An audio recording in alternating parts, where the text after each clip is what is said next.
जय हिंद स्टूडेंट, स्वागत है आप सभी का डीसी मैथ्स पे। मैं हूं राकेश कुमार और आप मेरे साथ इस चैप्टर 1 के सफर में। और चैप्टर 1 की सफर की बात की जाए तो हम कर रहे हैं पेपर एनालिसिस, मतलब प्रीवियस 5 ईयर्स के क्वेश्चन बैंक का एनालिसिस कर रहे हैं। और चैप्टर 1 में जो क्वेश्चन पूछे गए हैं, चाहे वो 1 मार्क्स के हो, चाहे वो 2 मार्क्स के और चाहे 3 मार्क्स के क्वेश्चन हो, हम उसको क्या कर रहे हैं, एनालाइज करके आपको दे रहे हैं।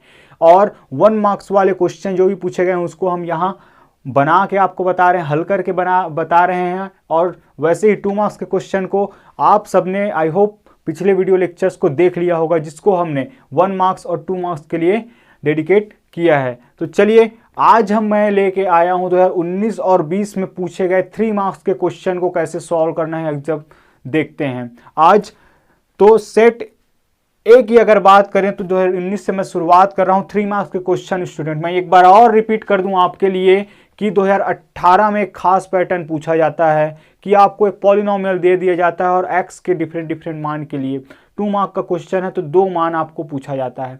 फिर 2019 और 20 स्कीप करके सेम पैटर्न 2018 वाला कहाँ पूछता है, 2021 में और 2022 में अलग टाइप का। तो 2019 और 20 में जब नहीं पूछा गया 2 मार्क्स का तो कितने मार्क्स का पूछा गया, तो 3 मार्क्स का। तो चलिए आइए उसी को हम देखने वाले हैं कि 3 मार्क्स के क्वेश्चन में सबसे पहले आपके पास आ रहा है सेट ए का क्वेश्चन, जहां ये पूछा गया है कि यदि g ऑफ x बहुपद p ऑफ x का एक गुणनखंड है तो हमें k का मान ज्ञात करना है। स्टूडेंट तो हमें k का मान ज्ञात करना है। मैं आपको याद दिला दूं, ये बेस्ड है आपके converse of the factor theorem गुणनखंड प्रमेय के विलोम पर आधारित ये क्वेश्चन है। स्टूडेंट आई होप मैंने वीडियो लेक्चर्स के दौरान आपको बताया है कि ये यहाँ से बहुत इंपॉर्टेंट क्वेश्चन निकलते हैं। तो चलिए देखते हैं कि कैसे बनाना है। 2019 सेट ए पे पूछा गया ये क्वेश्चन है, जिसमें आपका g ऑफ x है x-1 और p ऑफ x है आपका kx square minus 5x plus 3। ये आपका गिवन हो गया। स्टूडेंट सबसे पहले आपको ऐसे लिखना है। अब यहाँ क्वेश्चन ये बोल रहा है कि g of x p of x का एक गुणनखंड है, एक फैक्टर है, तब हमें बताना है इस k का वैल्यू। तो एक बार ज़रा हम स्टेप्स देख लेते हैं कि क्या क्या करने वाले हैं।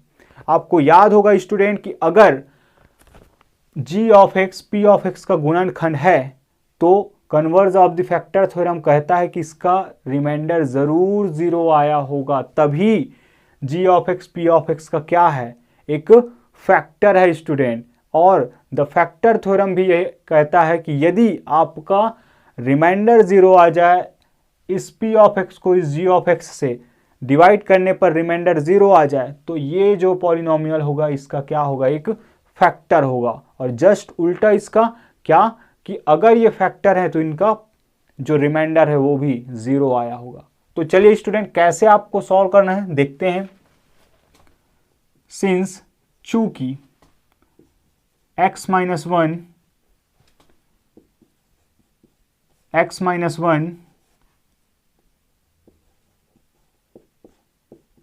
दिए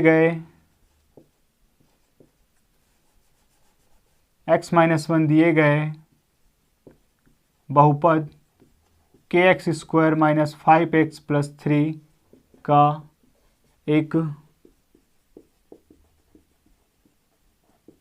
गुणनखंड है, तब x-1 इक्वल टू 0 पर, अर्थात x इज इक्वल टू 1 पर p ऑफ 1 0 होगा। p ऑफ 1 इक्वल टू 0 होगा। स्टूडेंट और आपको पता होगा कि किसी भी पॉलिनोमियल का अगर हम p ऑफ a निकालते हैं और a की जगह पे मेरा यहाँ 1 है, तो ये जो p ऑफ 1 है या p ऑफ a है वो क्या होता है, वो इसका रिमाइंडर होता है। और रिमाइंडर हम क्या लेके चलने वाले हैं, 0 लेके चलने वाले हैं। स्टूडेंट क्योंकि converge of the factor theorem यही कहता है। यहाँ आप लिख सकते हैं कि गुणनखंड प्रमेय के विलोम से, गुणनखंड प्रमेय के विलोम से। ये बात हमें पता है कि अगर भाजक भाज्य का एक गुणनखंड है, डिवाइजर डिविडेंड का एक फैक्टर है, तो रिमाइंडर 0 आएगा। चलिए, तो यहां से हम इस केस को लेकर चलने वाले हैं। Therefore P of 1 equal to 0, और आपको P ऑफ 1 निकालना भली भांति आती है, आपको बहुत अच्छे तरीक़ा से आता है कि P ऑफ x में ये जो दिए पॉलिनोमियल में अगर x की जगह 1 पुट कर दें तो हम P ऑफ 1 लेके आ जाएंगे। सो चलिए, k इंटू 1 का square minus 5 into 1 plus 3 equal to 0। तो यहाँ से हो जाएगा स्टूडेंट ये k into 1 minus 5 plus 3 that means 0 equal to 0, और k का वैल्यू यहाँ से आ जाएगा -5 और ये +3। माइनस और प्लस होता है स्टूडेंट आपका माइनस, और 5 में से अगर 3 माइनस करें तो आपका आएगा -2।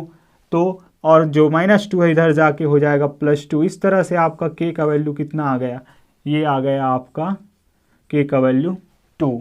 अगर आप चाहे तो एक बेहतर उत्तर लेखन की ओर जा सकते हैं, जहां आप जो पूछा गया है उसको आप क्या कर सकते हैं, फिर से लास्ट में मेंशन कर सकते हैं कि इसीलिए k का मान बराबर 2। आप इसको भी आंसर दे सकते हैं स्टूडेंट। इसको इतना डिटेल में बनाने का मतलब यही है कि आप यहाँ सीखें कि कैसे आपको उत्तर लेखन करना है, आंसर राइटिंग कैसे करना है, ताकि आपका कोई भी मार्क्स या एक भी मार्क्स ना कटने पाए। क्योंकि हर स्टेप में, जी हाँ, हर स्टेप में मार्क्स होता है स्टूडेंट, हाफ मार्क्स 1 मार्क्स जैसे भी हो, लेकिन डिवाइड रहता है आपके हर एक स्टेप में। तो यहाँ हमने सीख लिया कि किस टाइप से आपको ये करना है।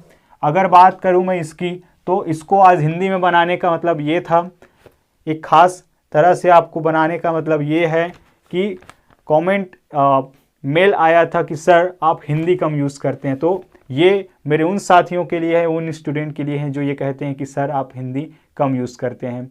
हमारा प्रयास है कि हम दोनों स्टूडेंट्स को अच्छे से अच्छे तरीके से समझा पाएँ। यदि आपको कुछ समझ नहीं आ रहा है तो बिल्कुल आप इसी तरह से हमें अपने क्वेश्चन भेज सकते हैं स्टूडेंट, कहीं से भी हम उसको पूरा प्रोवाइड करने वाले हैं आपको सॉल्व करके।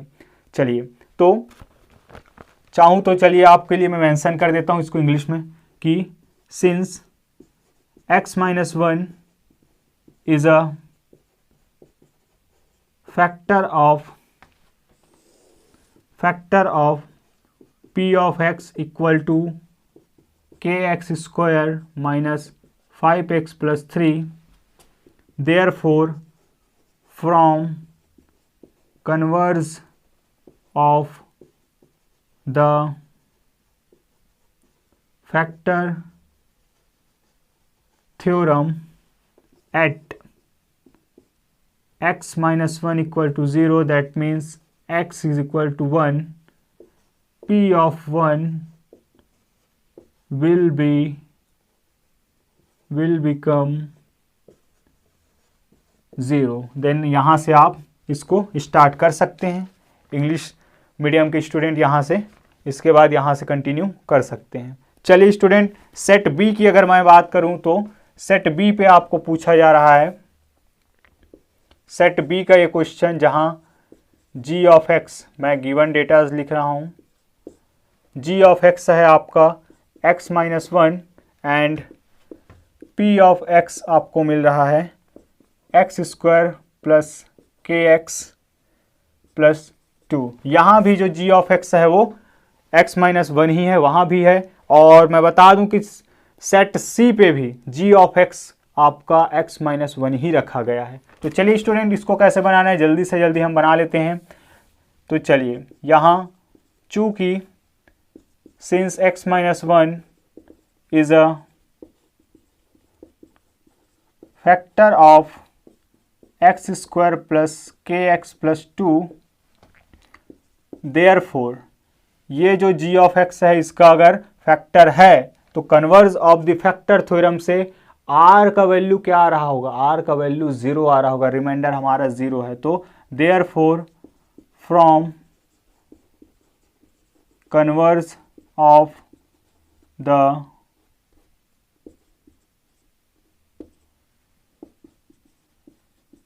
Factor theorem at x minus 1 equal to 0, that means कि x is equal to 1 पर आपका p of 1 will become 0। चलिए स्टूडेंट, कैसे निकालना है इसको, तो इसीलिए हम p of 1 क्या लेके चलने वाले हैं, 0 लेके चलने वाले हैं। तो आपका आ जाएगा यहाँ से एक्स स्क्वायर मीन्स 1 का स्क्वायर प्लस के इंटू 1, ये इंटू 1 प्लस 2 इक्वल टू 0। तो इस तरह से आपका 1 plus 1 plus 2 is equal to 0। तो k का वैल्यू आ जाएगा आपके पास -3, k का वैल्यू आ जाएगा आपका -3। फिर इस तरह से आप इसका आंसर लिख सकते हैं कि value of k is equal to -3। तो अब बारी है सेट सी पे कुछ पूछे गए क्वेश्चन की बारी है। आई होप आप लोग बनाने का मेथड यहाँ से आप देख सकते हैं, और यहाँ हम शॉर्टकट में करने वाले हैं ताकि आपको आंसर मिल जाए, आपके बनाने का तरीका मिल जाए।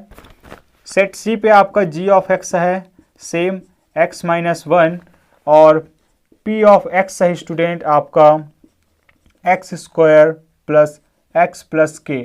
अब ये जो g ऑफ x है इस p ऑफ x का क्या है, अगर फैक्टर है तो रिमाइंडर आने वाला है 0, since g of x is a factor of p of x, therefore from converse of the factor theorem, गुणनखंड प्रमेय के विलोम से हम जानते हैं कि आप यहाँ लिख सकते हैं कि एट, अगर मैं इसको 0 के इक्वल रख दूं स्टूडेंट, g ऑफ x को 0 के इक्वल रख दूं, इसका मतलब मैं x माइनस 1 को 0 के इक्वल रख रहा हूं। तो x इज इक्वल टू 1 पर जो p ऑफ 1 है वो क्या आएगा आपका 0 आएगा।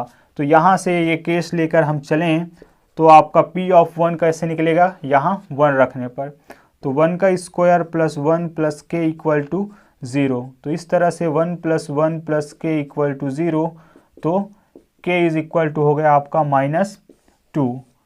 ये रहा आपका स्टूडेंट आंसर। आई होप आप लोगों को समझ आ रहा होगा। अगर कोई भी दिक्कत है, कोई भी परेशानी है, चाहे इस चैप्टर से हो चाहे इसके अगले चैप्टर से, स्टूडेंट आप बिल्कुल हमें भेज सकते हैं। मैं बार बार इस बात को कहता रहूँगा।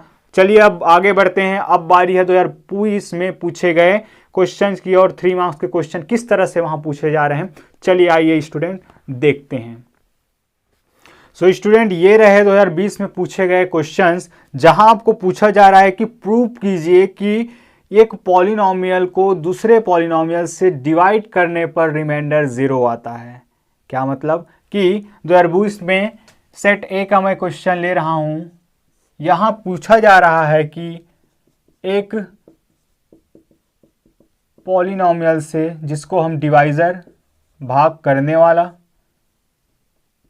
भाजक जिसे g ऑफ x से शो करते हैं, क्या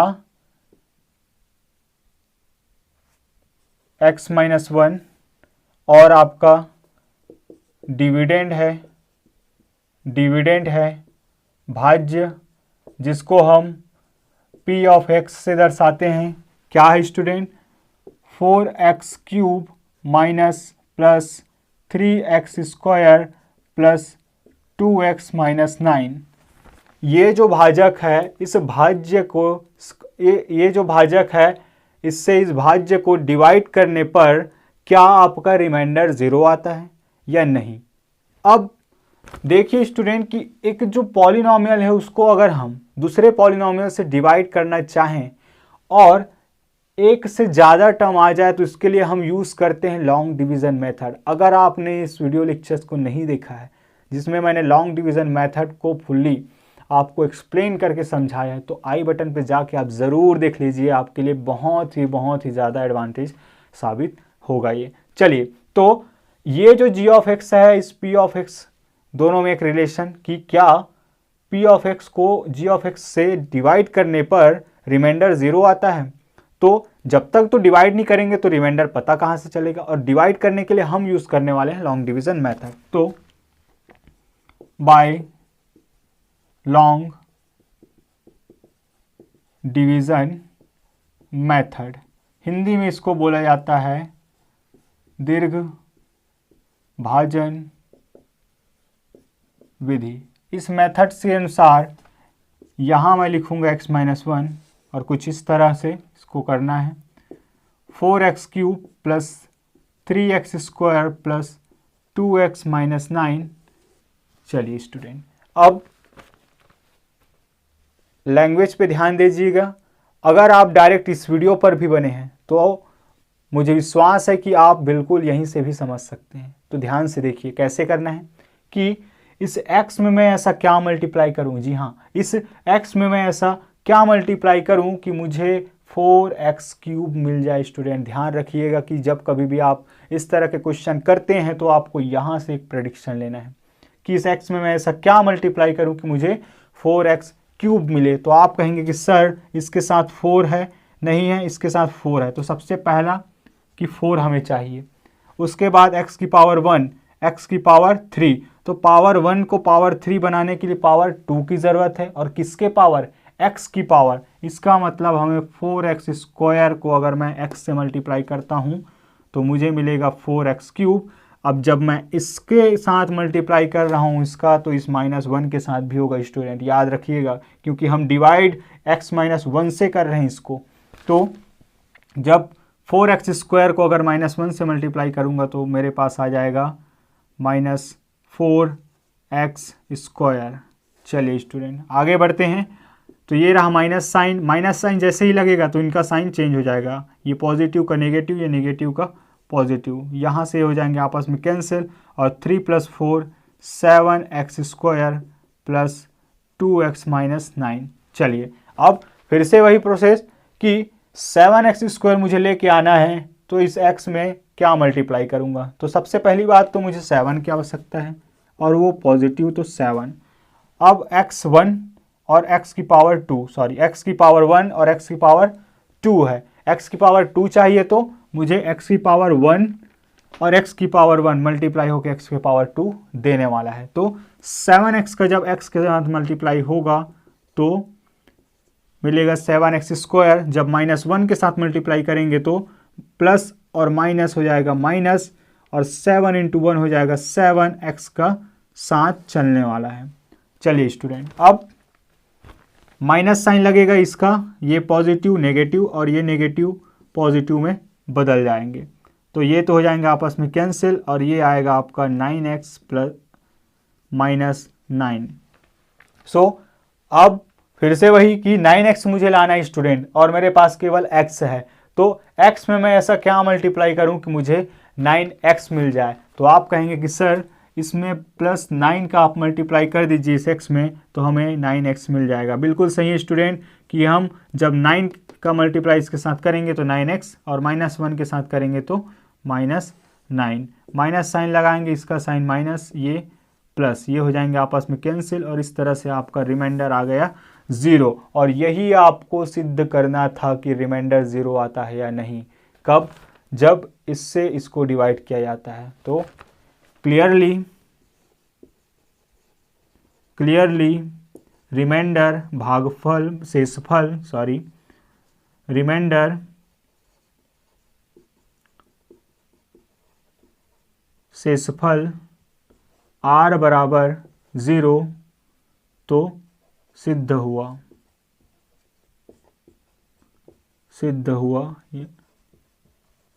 हैंस प्रूव। चलिए स्टूडेंट, अब आगे बढ़ते हैं इस सेट ए के बाद सेट बी में पूछे गए क्वेश्चन की तरफ। सेट बी में पूछे गए क्वेश्चन की तरफ, जहां आपको डिविडेंड के रूप में मिल रहा है 2x³ plus 3x², sorry x² minus 5x plus 2।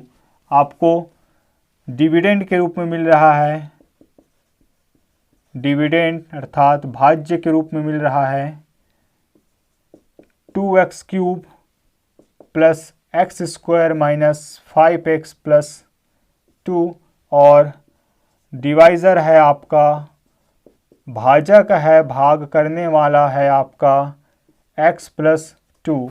चलिए फिर से वही मेथड, लिखने का तरीका कुछ इस तरह से रहेगा। अब हम इसको जल्दी से बनाने वाले हैं। तो बाय लॉन्ग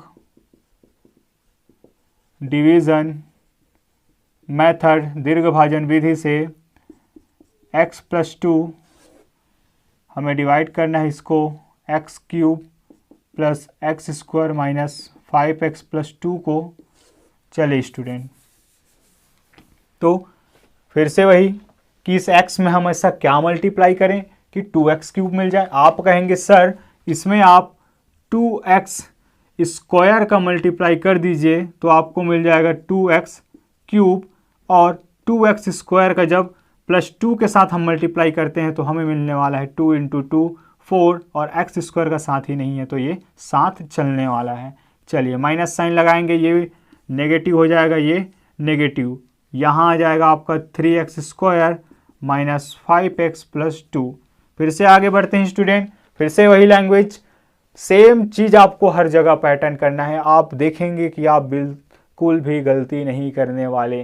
जो चलिए, तो -3x का अगर हम x के साथ मल्टीप्लाई करेंगे तो आएगा आपका -3x², माइनस और प्लस हो जाएगा आपका माइनस, और 3 × 2 6x। इस तरह से माइनस साइन लगाऊंगा, ये प्लस में बदल जाएगा, ये भी प्लस में बदल जाएगा, ये तो हो जाएंगे आपस में कैंसिल, और माइनस और प्लस होगा आपका माइनस, तो 6 में से 5x गया, आपको मिलने वाला है x, क्योंकि प्लस साइन 6x के साथ है, और ये रहा x+2। अब इस x में मैं ऐसा क्या मल्टीप्लाई करूं कि मुझे x मिल जाए। तो आप कहेंगे कि सर +1 का मल्टीप्लाई कर दीजिए तो हमें क्या मिलने वाले हैं x+2 मिलने वाला है स्टूडेंट। और जैसे ही मैं माइनस साइन लगाऊंगा तो ये हो जाएंगे आपस में कैंसिल, और मेरा रिमाइंडर आ गया 0। इस तरह से हम कह सकते हैं कि रिमाइंडर 0। तो हमने ये सिद्ध करके बता दिया कि हियर, यहाँ शेषफल r बराबर 0 सिद्ध हुआ।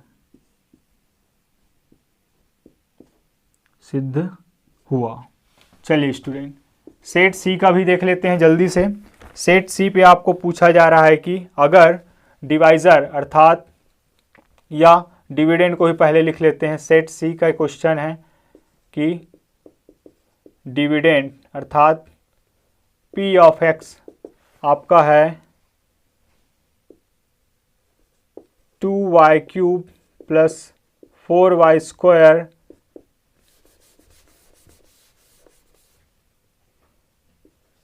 p ऑफ x है आपका 2y³ plus 4y² plus 3y+1, and g of x है आपका y+1। ये y के टर्म में दिए गए पॉलिनोमियल्स हैं। चलिए इसको ज़रा करते हैं। तो लॉन्ग डिवीज़न मेथड से सारा प्रोसेस वही रहने वाला है, मैं डायरेक्ट इसको अप्लाई करने वाला हूँ मेथड को। तो y+1 डिवाइड करने वाला यहाँ लिखा जाएगा, और डिवाइड होने वाला 2y³ plus 4y² plus 3y+1। आप इस तरह से भी कर सकते हैं स्टूडेंट। चलिए अब करेंगे कैसे। फिर से वही कि इस y में हम ऐसा क्या मल्टीप्लाई करें कि हमें 2y³ मिल जाए। इस y में हम ऐसा क्या मल्टीप्लाई करें कि हमें 2y³ मिल जाए। तो आप कहेंगे कि सर y तो हमारे पास है, y की पावर हमारे पास 1 है, और मुझे चाहिए पावर 3 और साथ में 2 कोफिशिएंट। तो 2y² का अगर मल्टीप्लाई कर दें, क्या 2y² का अगर हम मल्टीप्लाई कर देते हैं तो हमें क्या मिलने वाला है, हमें मिलने वाला है 2y³। इस तरह से +1 के साथ मल्टीप्लाई करने पर आएगा 2y²। चलिए माइनस साइन लगाएंगे, ये हो जाएगी आपस में कैंसिल, और ये 4y² minus 2y² 2y² plus 3y+1 as it is. 2y² चाहिए स्टूडेंट, तो y के साथ आप करने वाले हैं मल्टीप्लाई 2y का, तो 2y into y 2y square और प्लस 1 के साथ मल्टीप्लाई होगा तो 2y आएगा। यहाँ माइनस साइन लगाएंगे, ये माइनस ये तो हो जाएंगे आपस में कैंसिल, और 3y माइनस 2y करने पर y और यहाँ प्लस 1 साथ चल रहा है। तो इस तरह से आप देख पा रहे हो y प्लस 1 यहाँ भी, y प्लस 1 यहाँ भी। तो y प्लस 1 में अगर आप 1 के मल्टीप्लाई करेंगे तो आपको मिलेगा y प्लस 1 प्लस 1। तो यहाँ से माइनस साइन लगाएंगे तो हमें मिलने वाला है रिमाइंडर 0। आप चाहें तो आंसर को लिखने का एक और तरीका यूज़ कर सकते हैं स्टूडेंट, क्या कि हियर यहाँ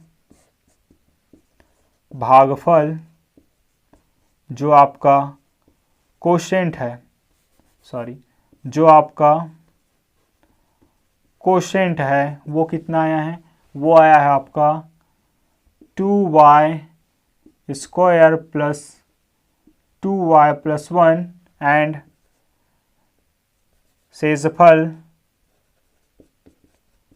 शेषफल आपका आया है रिमाइंडर आपका मिल रहा है 0। तो अतः यह सिद्ध होता है कि शेषफल बराबर 0। ये रहा आंसर स्टूडेंट। इस तरह से हमने इस चैप्टर 1 से पूछे गए 1 मार्क के क्वेश्चन, 2 मार्क्स के क्वेश्चन और 3 मार्क्स के क्वेश्चन को 1 बाय 1 वीडियो लेक्चर्स के माध्यम से आप तक पहुंचा दिया है। आप इनका प्रैक्टिस कीजिए स्टूडेंट, और इनसे रिलेटेड क्वेश्चनों को भी आप ज़रा देखिए, बारीकी से अध्ययन करेंगे तो आपके लिए ही फायदा होगा। ऐसे ही क्वेश्चन के साथ हम मिलने वाले हैं नेक्स्ट चैप्टर में। तो आप अपना ख्याल रखें और पढ़ाई पे ध्यान दीजिए, और कोई भी क्वेश्चन हो तो हमें ज़रूर पूछिए स्टूडेंट। तो मिलते हैं नेक्स्ट वीडियो लेक्चर में, तब तक के लिए बाय बाय, जय हिंद।